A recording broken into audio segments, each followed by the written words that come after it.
on? Shut up! Back on? No! I lead without leading. Oh my god, take two. For the love of Jesus. Music back on? Oh my god. On? I'm gonna kill you. I'm gonna kill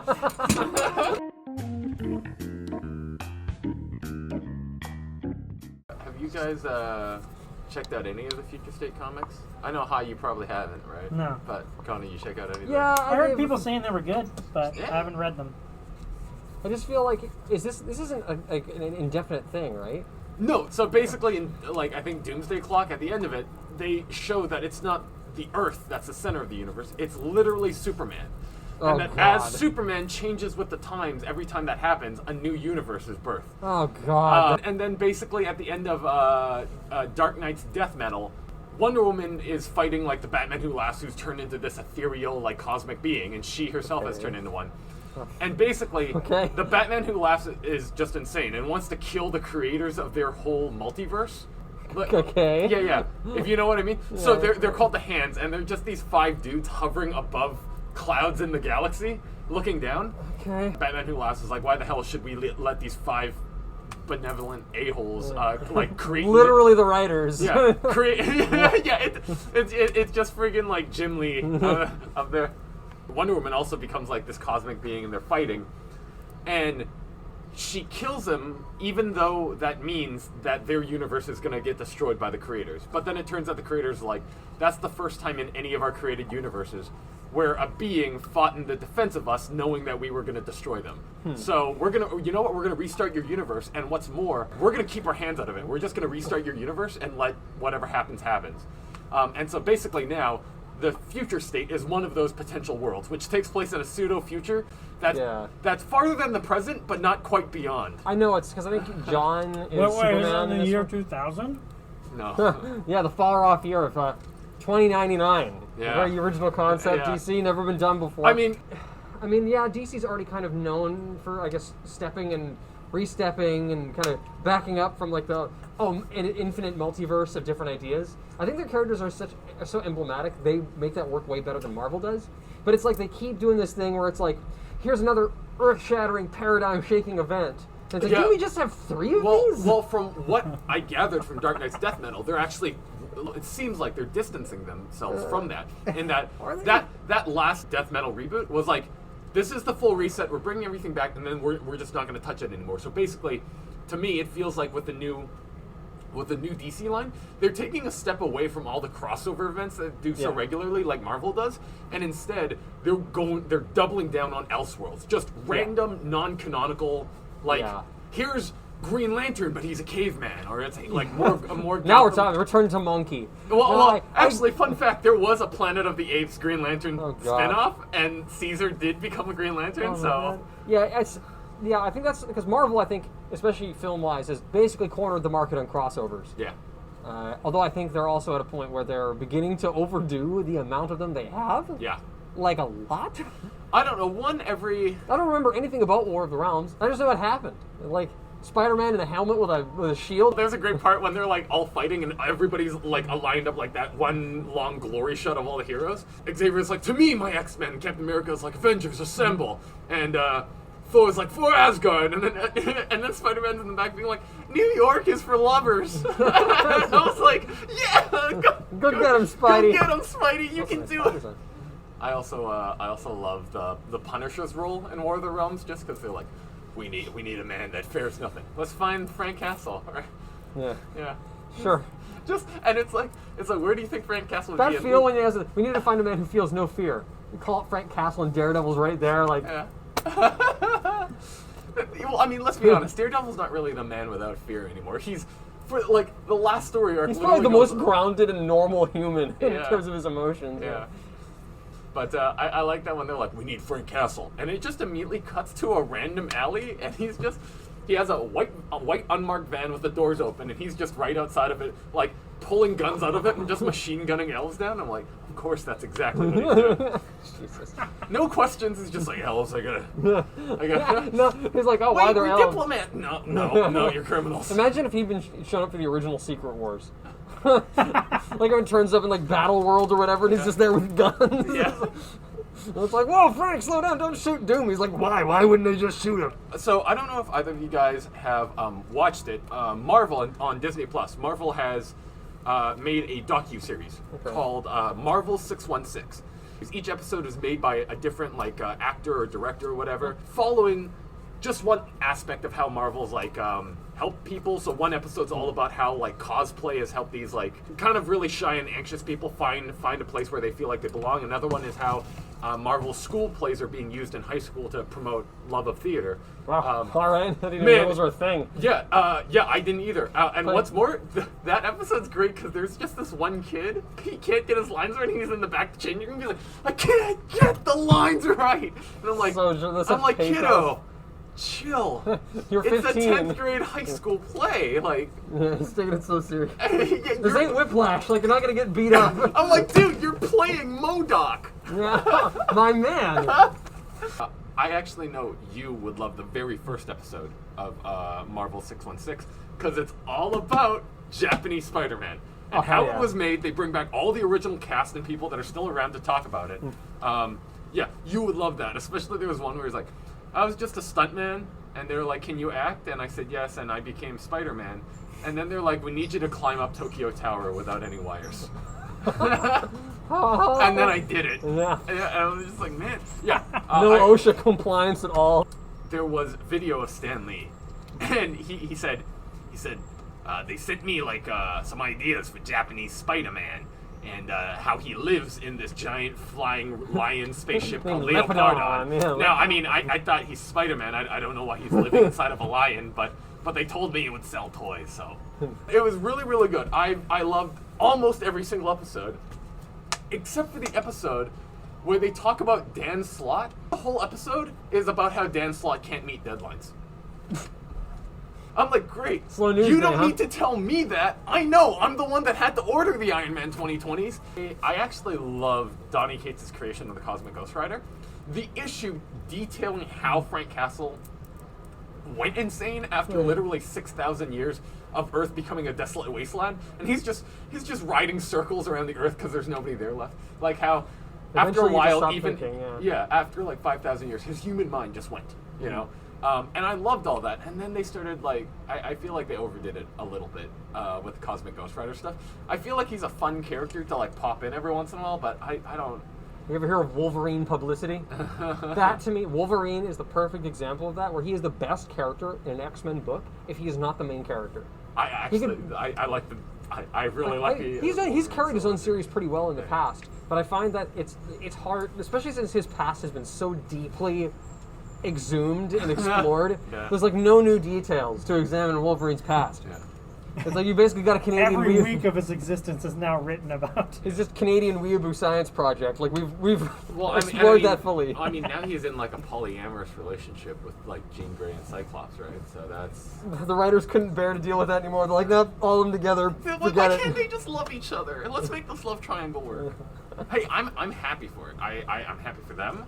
I hope it seems like they got a good thing going for all three of them. So, it's just weird that Wolverine lives at the Summers house with all the other Summers. I just want it to devolve into Wolverine and Cyclops constantly kissing, and Jean is left out. And it's it's so grizzled. I just imagine two chins just. Cyclops has his little abrasions all over his face from making out with Wolverine. Yeah. Plus, it'd be rough. Cyclops would blast him with the punch dimension. Hit him a few times. Oh, hit me, Scott. Hurt me like you mean it. Emma Frost just sitting there like, I kind of miss Scott. Sees that and you know what? Actually, I'm good. I'm good. Yeah. Freaking tired today, man. Yeah. I stayed up too late again. Well, no, I'm just tired from doing. No, man, I'm tired. I don't care about you being tired. I'm tired from my tatchy eyes. Dude. I don't know if you've been keeping up with the January Boss show or not, but Daiei Show is on a tear. He is currently undefeated, 8 days in. Oh, what? Yeah. Okay, maybe I gotta go catch up. If you're in it for Tochi, it's tough. It's not impossibly bad, but it's been pretty rough. He's been knocked off the dojo and had to land on a particular leg a couple of times. Which just makes you cringe every time you see it. I hate seeing injured athletes having to land on their bad legs. Yeah, and it's... My guy's also working with a bad arm, too. So Toshi Noshin is such a warrior, too. He has such fighting spirit. I'm pretty sure you could kick the crap out of me if you wanted to. Oh, yeah. Yeah. Then again, I assume anybody can kick the crap out of me if they wanted to. No, I wouldn't say anybody. Humble. Yeah. I would never say anybody. I know a lot of kids. Not to brag, but there are a lot of little kids I could beat up. Oh. Put the fear of God in them. Yeah, it's like, oh, how many toddlers did you take before you lost? I don't know. Depends on a zombie toddler. Yeah, probably like a few hundred. That's the thing is, toddlers, they can't lose morale. They'll fight to the death. What'd you get? Just a chubby chicken burger or whatever? Double chubby chicken burger. Double chubber. That's the worst. Disgusting. You want some licorice for that? No. Pop some Twizzlers in there? I mean, people put. It's pretty up there with the disgusting things you do. I have no idea what you're talking about. I don't know either. Although, man, do you guys like A&W? Yeah. Yeah, no, man. I think A&W is probably, in Canada, one of the most consistent fast food places. Oh, yeah.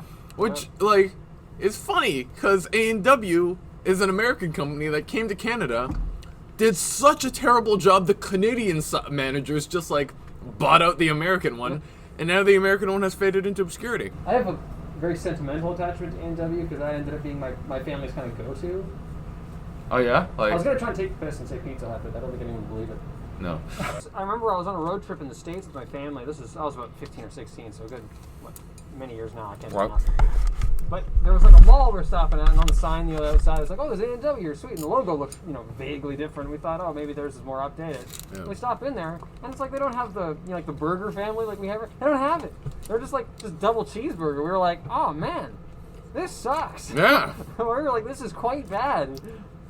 Oh, yeah. And, like, their milkshakes are ass. Like, they're worse than Sonic. I've never had a Sonic, so Oh my hard God. to say. I've always wanted to go to In-N-Out Burger. I've heard mixed things, but if Neil Peart from Rush likes In-N-Out, then I gotta like In-N-Out. I mean, Here's the thing. In-N-Out is very, very good. It would definitely be up there in my top fast food burgers. Easily. Like, probably number 2, along with the double bacon cheeseburger from Five Guys. It fluctuates between those two. But Damn. the problem is with In-N-Out, especially like in comics and TV, they always talk about In-N-Out like it's the mecca of cheeseburgers, And I went and I finally had it when I went to Vegas. I finally had it, and it was good, but I was expecting to have like a mental orgasm from it, and I didn't. I was just mildly aroused, and I expected more than that. I expected better. Oh. Speaking of I rival, even- now I have to go to Five Guys. Thanks. Thing is, when I was at In-N-Out, I had trained myself to make the proper order. I had literally done research and looked at what you're supposed to say, and I went and ordered a double animal style, and that's supposed to be like their best thing, and it was good. It was very good, but I don't know. I mean, they make solid burgers. I thoroughly enjoyed In-N-Out when I was down there. I was expecting The Godfather, and all I got was Goodfellas. It's still fantastic, but Very different. yeah. They make a good burger. What do you guys think is the best fast food? I mean, Five Guys is technically fast food, right? Yeah. Then I gotta go with Five Guys. I don't know. Their burgers are excellent, yes, but I don't take into account just the quality of the food. I take into account the consistency of the food, depending on the branches. Like, it's the experience, the mouthfeel. I like Church's chicken because no matter what churches I go to, I don't think I've ever had a bad experience at a Church's chicken in terms of their chicken. Genuinely, it's really fast. Like, it actually is really fast food. What? So the worst time I ever ate anything was at a Church's Chicken. Really? What did you eat? God, I don't even remember what, little meal box or whatever it was supposed to be. This is in the USA, mind, so maybe the experience here is different. But it took forever, maybe due to the circumstances. It may take a while to explain. I was at a tournament in Kent, which is like south of Seattle. A Magic tournament? Fighting games. Oh, okay. So I was in Street Fighter 4 and Street Fighter 2 Okay. at the time. But that's not even important. Tools were done for the day. We're going. Right. It's in like a university campus, and like that. I guess the restaurant built on the campus. It shares basically the parking lot of the university. Oh, like okay. The back of I it is see. of the churches, and the churches is built on the main road that cuts through Kent. Basically, Okay. not the interstate, but whatever road that breaks off of it.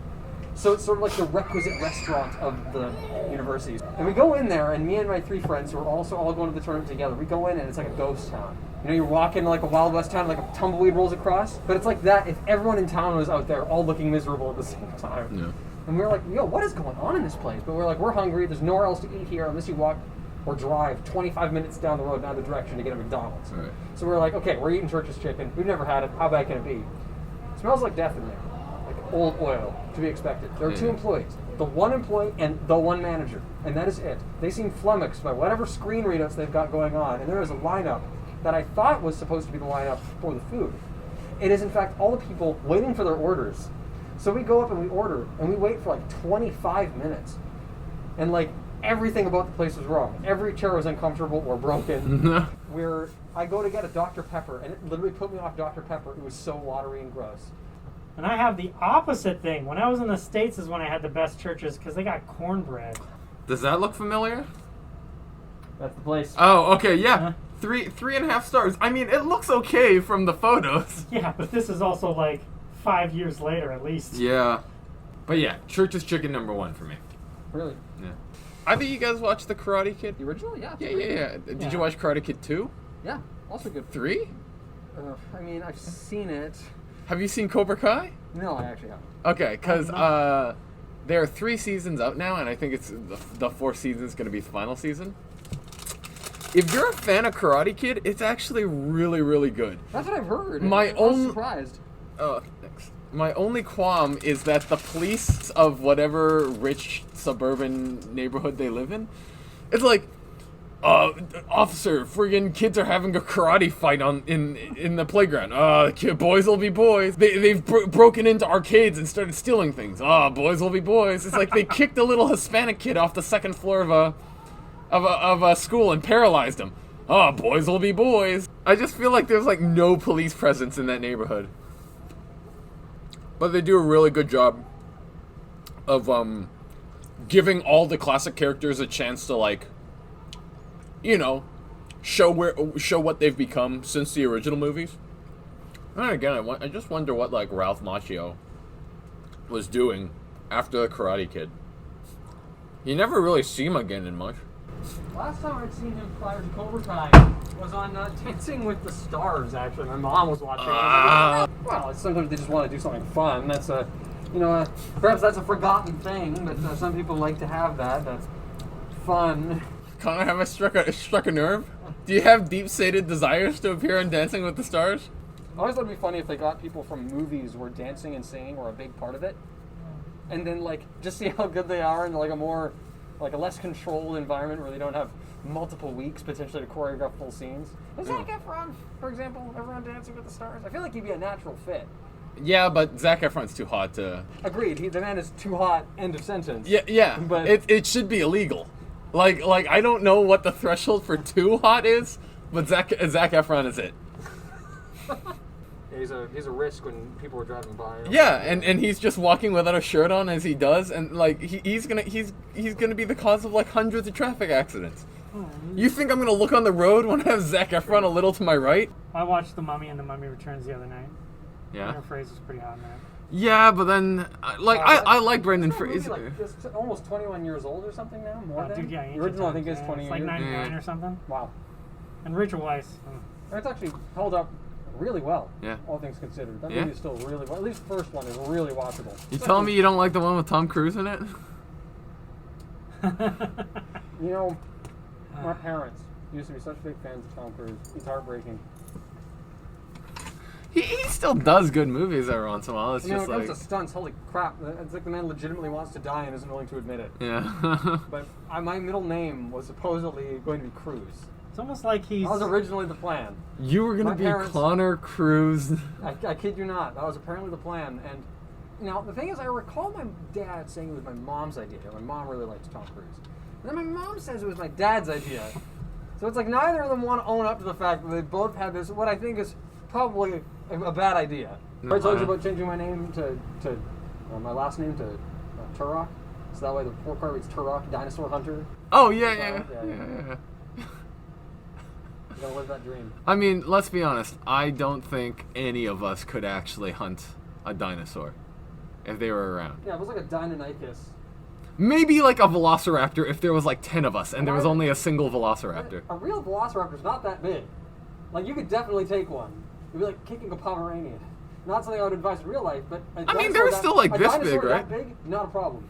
I don't know, That's like Deinonychus. big dogs could probably Yeah, sure. mess me up. So like, a velociraptor, a pack animal that is, the size of essentially a long life chicken, you can handle it. Like, you just kapoo, and that thing is gone. 10 of them, now it's a problem. yeah. Man, what do you think dinosaurs would taste like? They gotta be chicken-like. I They actually- have to be. Everything tastes Actually, like I guess chicken. people like duck, right? Because they're so mobile. Yeah, I all actually duck. think about that a lot about what it would taste like to eat a T-Rex. That Cause dawned on me. no, cause they had that in a chapter of Baki. Oh when my they God. when they wake the caveman up and they're Oh like, my the caveman God. won't eat our meat, and that's okay. We found half this T-Rex frozen with him, and so they cut off a hunk and they give it to him. T-Rex, yeah, something that with humans Yeah. coexist. Yeah. They no, he was fighting it. Why? He was Oh, fighting the T-Rex when they both got frozen. Obviously the T-Rex's kung fu wasn't strong enough.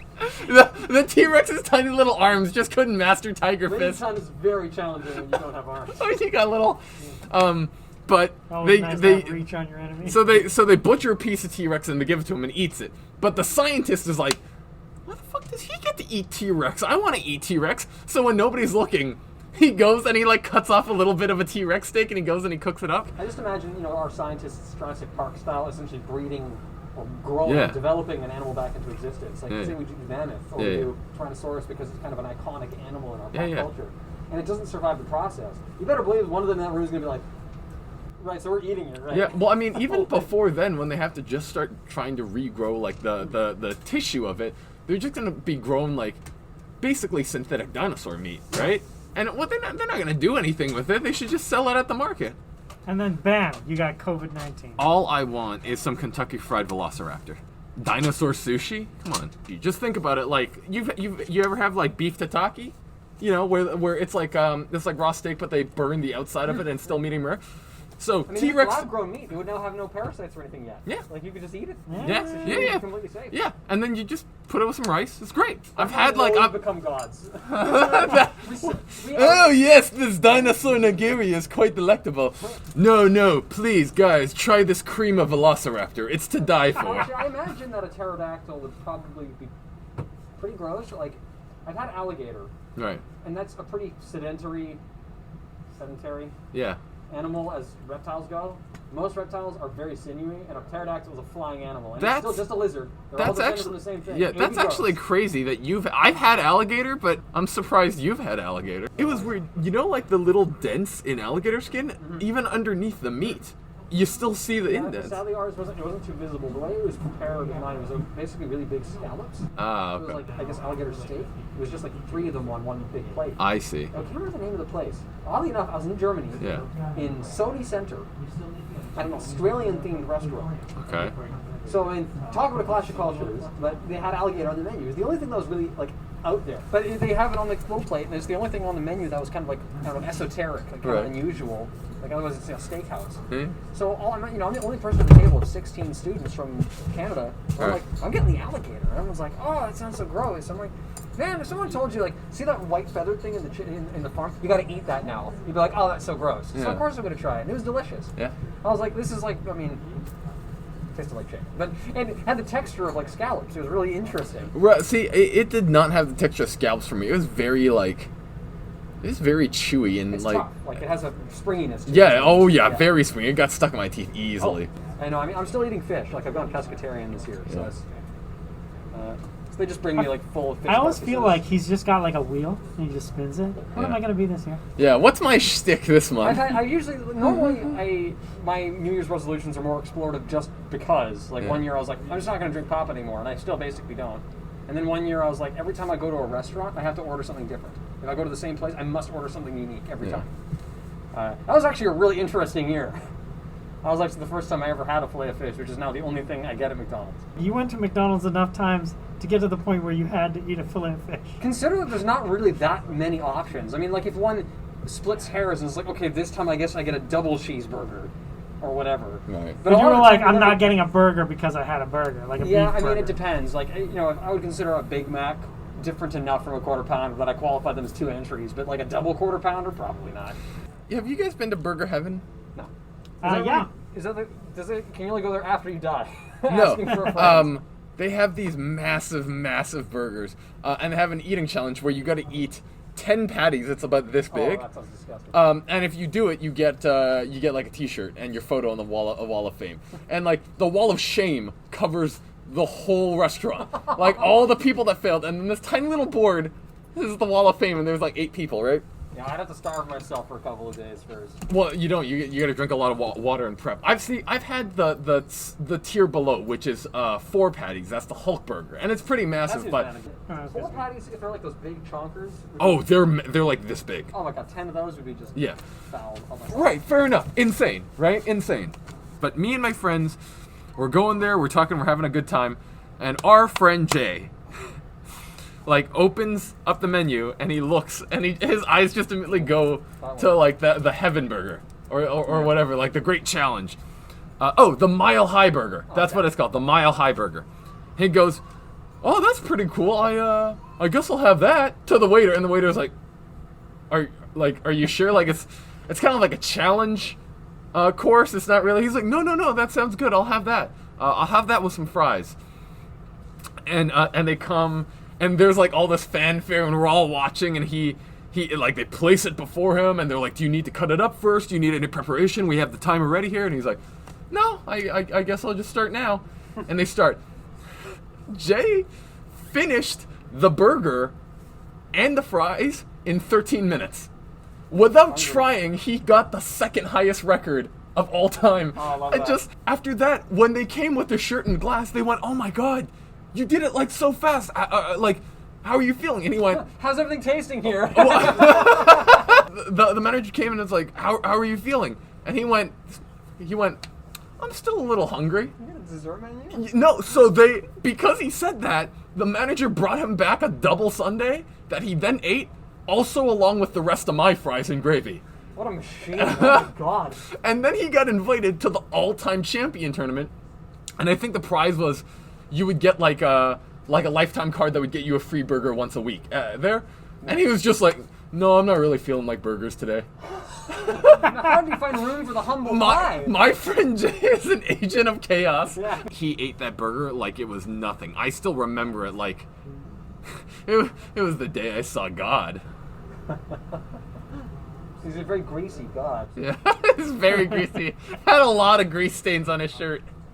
"Thou shalt not let my burgers go to Flecks waste." of grease dripping from his wizened chin. Closest I ever get to that, because I was saying the high earlier, like, Yeah. if I eat really slowly, I can eat a disproportionately high amount because I have a really quick metabolism, but Yeah. I'm that person who will like, oh, I get potato with my steak and everything, I just never eat the potato. I take it home, and 35 minutes later, I eat the potato. But normally the only thing I get like that is like spicy food. That's Yeah. the one thing where it's like, oh my god, this guy's eating something really spicy. Oh yeah. Volume is like, I'm too small for that. I'm gonna look into doing some teaching stuff, like English teaching online. Yeah, I mean they're doing a lot of that. I mean China's doing a lot of That's like what I'm online looking teaching. into it, Yeah. Because I'm doing my best to also learn Chinese still. Just How much Chinese do you know right now? like nearly nothing. Because Duolingo is like, it's pretty comprehensive. It very slowly drip feeds you new information. Yeah. And Chinese was very complex. It's So- very hard. It's very hard. So like I was at the point where I was learning like basic vocab, like Yeah. what's the word for student, what's the Yeah. word for teacher, how does one say hello, and also then it'll try to give you like, you know, it'll throw you a word where it, like it looks like because in pinyin it looks the same, but the Right. pronunciation's different Right. because it's like, oh, this isn't she, it's she. Yeah. It's like, so it'll try to throw you a curveball. Like Yeah, that. yeah. That's about same as I was at. The intonations. Yeah. Oh Yeah, my yeah. god, that is. Well, so and a lot challenging. of the words are really hard, I think, for a Western mouth to pronounce if they're not born with like, because some sounds are very guttural. I figure if I can communicate in even childlike Mandarin, I might be able to endear myself to an online group of students who Yeah, speak the language. that's the problem with me as an Asian person that grew up in the West. Like, I've just been told to my face that I speak Mandarin like a white person. I went to Chinese school here in Canada, and they taught in traditional Chinese characters, right? So like the advanced, yeah. Yeah, the super advanced stuff. So even though I actually recognized a whole bunch of traditional characters, 90% of the media I see now is in simplified. I'll say like my Mandarin is good enough for me to get by in China, and be friendly with people, and that's great. But it's like I still can't have an academic debate with a person. Yeah, You know. yeah. That's where you're at the point where you really need to either be an absolute expert or a native speaker. Yeah. Like one of my good friends was learning Polish. Yeah. And it's a nightmare in a totally different respect. It doesn't have any intonation. It just has the most conjugation of any language. It's like 70 ways to conjugate regular expressions. Jeez. Instead of like past, present, future, and maybe like diminish, whatever there's a few ways of describing it. I don't think English has. But they got like, imagine doubling English and then multiplying that by 10. I had mediocre French skills. And my French teacher in high school was also the German teacher, and was like that so confident she offered me the ability to go on that German exchange I mentioned with the alligator steaks. I wasn't even in the German class. I was the only kid who wasn't. Oh. But just because my French was mediocre enough and my English especially good enough, she's like, "You'll be fine in Germany. You should come." And of course, all the German kids speak flawless English. Huh? I was like, "Man, we look like chumps out here." Yeah. So I was like, maybe that's part of it. Is like I think Chinese is very misunderstood in general. But also because maybe I'm just a hipster and I'm like, every kid my age wants to learn Japanese. Every single one. You know what? We should just abolish all languages and switch to Elvish. No. Everybody read the Silmarillion. I tried. Back when I was working at Chapters, I did try. I also tried to read the Silmarillion, but I couldn't even get through Return of the King, so... Yeah, yeah. The books for Lord of the Rings, in some ways I think they're actually kind of timeless in ways, and then in others, they definitely show their age. But I think people joke about Tolkien sounding like a textbook author when he writes. I think that's generally unfair, with perhaps the exception of the Silmarillion, which is not... it has a narrative, but it's not constructed in like a I'm really telling a story way. It's kind of different. I don't know. I to be honest, that's the reason why I stopped reading Lord of the Rings, because after a while, at least to me, it did feel like I was reading a textbook. I don't know if you guys have watched the 1970s, like Ralph Bakshi and... the anime?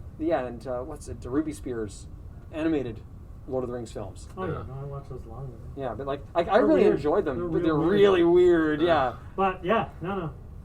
So they make a lot of cuts and stuff, and people talk about the edits made to the story for Jackson's films. Oh my God! There are whole characters. The biggest travesty in all that. Where the fuck was Tom Bombadil? We have this one all-powerful ring, and we need to throw it in a volcano and destroy evil. And they just come across this dude smoking weed in his forest. Like, oh, that's cool, man. Well, I think... You guys want to come party at my house? Tom is... I like the idea. I don't think Tom is like a dude smoking up in the forest. I think he's a genius loci. Yeah. Like, he is the location they're in. Yeah. The body they're seeing is just a representation. Well, there are many theories. The one I subscribe to is that Tom Bombadil is the living embodiment of Arda itself. Yeah. He is Middle-earth incarnate, which is why he controls... Yeah, and why him showing up early in the story is basically saying, like, oh, what's at stake to be lost here? Is this idyllic world place? But I think it's easy to get lost in that and be like, guys, why are we stopping? There's a world to see. Even in the Council of Elrond, during the Fellowship, when they were like, what should we do with the ring? And Glorfindel, who was also, taken out of the movie, Glorfindel's like, guys, why don't we just give the ring to Tom Bombadil? They agree not to, ultimately not because he lacks the power to face Sauron, but because he's so disinterested in all of this, and they're like, he's probably gonna lose it. He's gonna put it on for 5 seconds, he's gonna take it off, he's gonna leave it somewhere in the forest when he's packing his weed, and he's gonna forget about it, because it has no effect on him. I lost the ring. Oh, man. Sorry, guys. Was that important? He's actually still wearing it? Yeah. I don't know Gandalf's gonna kill me! Listen, I'll smoke whatever Tom's smoking. That dude was living life to the max. If you think about it, if you consider him a representation of the whole world, he's basically smoking himself. Yeah. That's next level. I'm working on a D&D map a project that I've been developing for many moons now. Yeah? I think this will be the 4th week, working only on whatever free time I have. So what's the world about? Well, it's not a world. It's just, there's a an adventure that Right. came out in 1978 Okay. or 1979, and it's never gotten a remake. It had a remake of its. The module got re-released, but the map never really got redone with modern glitz, glamour, and detail. Okay. So I've remade the entire thing, entire map from scratch. What map's it? It's the module is called the Caverns of Thracia. The Caverns of Thracia? Thracia. It's, Alright. The name is a reference to an actual like ancient Yeah, civilization, but Thrace, yeah. it's a fantasy thing in this. But anyways, the module's never really gotten like a glitzy, full color, high detail remake map. So I did that. Nice. So I want to be able to take that and release it to the communities that like playing it, and be like, hey, I know a lot of people find this map very difficult to read in the original and have never run it. Therefore, so here's something you can use in all online platforms to just play this famous module that everyone's too scared to run. Yeah. It's like from the genesis of like D&D as a thing. Oh, okay. It would have been made when the original version of D&D, before they even had numbers or additions or advanced in front of the name, existed. And the module is great, and if I was to ever run it for like a stream or something, it would be one of the contenders for one I would strongly consider running. Okay.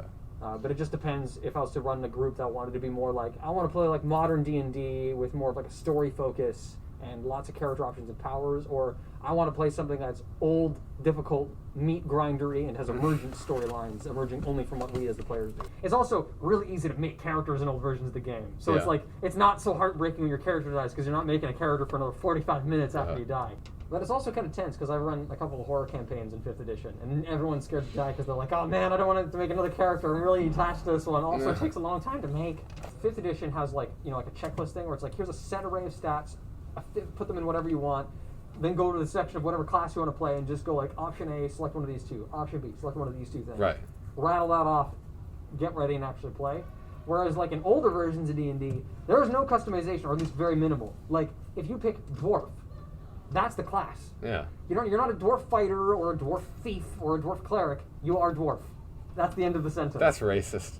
Well, I mean, sure, every dwarf is Gimli, but really, newer versions of D&D have not really amended this. They've tried, haven't really succeeded. Having dwarves come out of the womb with hammer and axe proficiency does not help with the stereotyping issue. Do dwarves come out beard first? Yes, they get pulled out by it. Yeah.